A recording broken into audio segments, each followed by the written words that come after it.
성근 눈이 내리고 있었다. 내가 서 있는 벌판의 한쪽 끝은 야트막한 산으로 이어져 있는데 등성이에서부터 이편 아래쪽까지 수천 그루의 검은 통나무들이 심겨 있었다. 여러 연령대의 사람들처럼 조금씩 다른 키에 철길, 침묵 정도의 굵기를 가진 나무들이었다.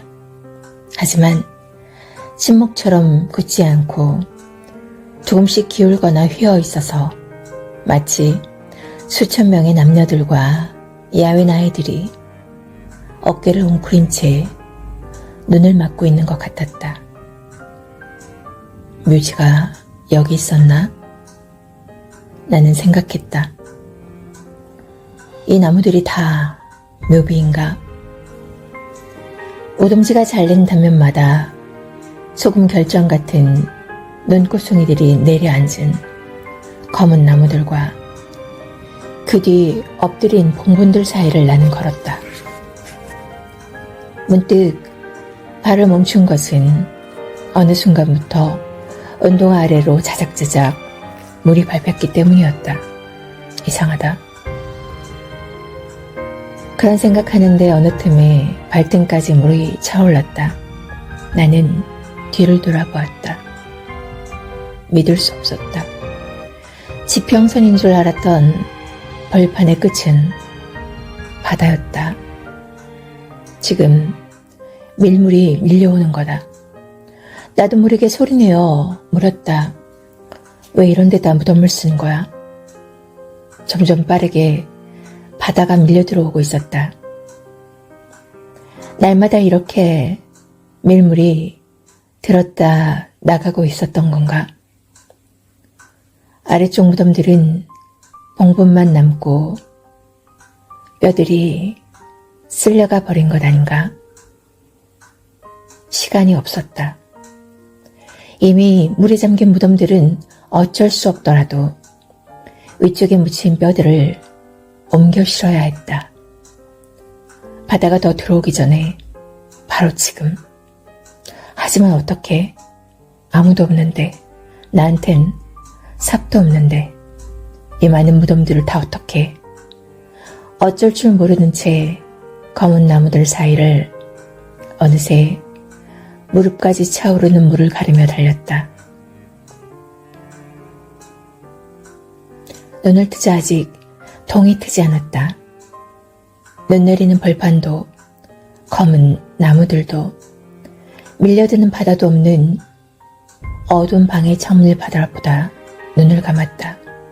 다시 그 도시에 대한 꿈이었다는 것을 깨닫고 차가운 손바닥으로 두 눈을 덮고서 더 누워 있었다. 그 꿈을 꾼 건 2014년 여름, 내가 그 도시의 학살에 대한 책을 낸 지 2달 가까이 지났을 때였다. 그 후 4년의 시간이 흐르고 나는 그 꿈의 의미를 의심하지 않았다. 그 도시에 대한 꿈만이 아니었을지도 모른다고. 빠르고 직관적이었던 그 결론은 내 오해였거나 너무 단순한 이해였는지도 모른다고 처음 생각한 것은 지난 여름이었다. 20날 가까이 열대야가 계속되던 무렵이었다. 나는 언제나처럼 거실의 고장난 에어컨 아래 잠을 청하고 있었다. 찬물 샤워를 이미 수차례 했지만 땀에 젖은 몸은 마룻바닥에 등을 대고 있어도 식지 않았다. 새벽 5시경에야 약간 기온이 내려가는 게 느껴졌다. 30분 뒤면 다시 해가 떠오를 테니 짧게 찾아오는 은총이었다. 마침내 잠시 잠들 수 있을 것 같다고 하니 거의 잠들었다고 느꼈을 때였다. 감은 눈꺼풀 속으로 벼랑간 그 벌판이 밀려들어왔다. 수천 그루의 검은 통나무들 위로 흩어지던 눈밭이 잘린 오둥지마다 소금처럼 쌓여 빛나던 눈송이들이 생시처럼 생생했다. 그때 왜 몸이 떨리기 시작했는지 모른다. 마치 울음을 터뜨리는 순간과 같은 떨림이었지만 눈물 같은 건 흐르지도 고이지도 않았다. 그걸 공포라고 부를 수 있을까? 불안이라고, 전율이라고, 도련한 고통이라고? 아니, 그건 이가 부딪힐수록 차가운 각성 같은 거였다.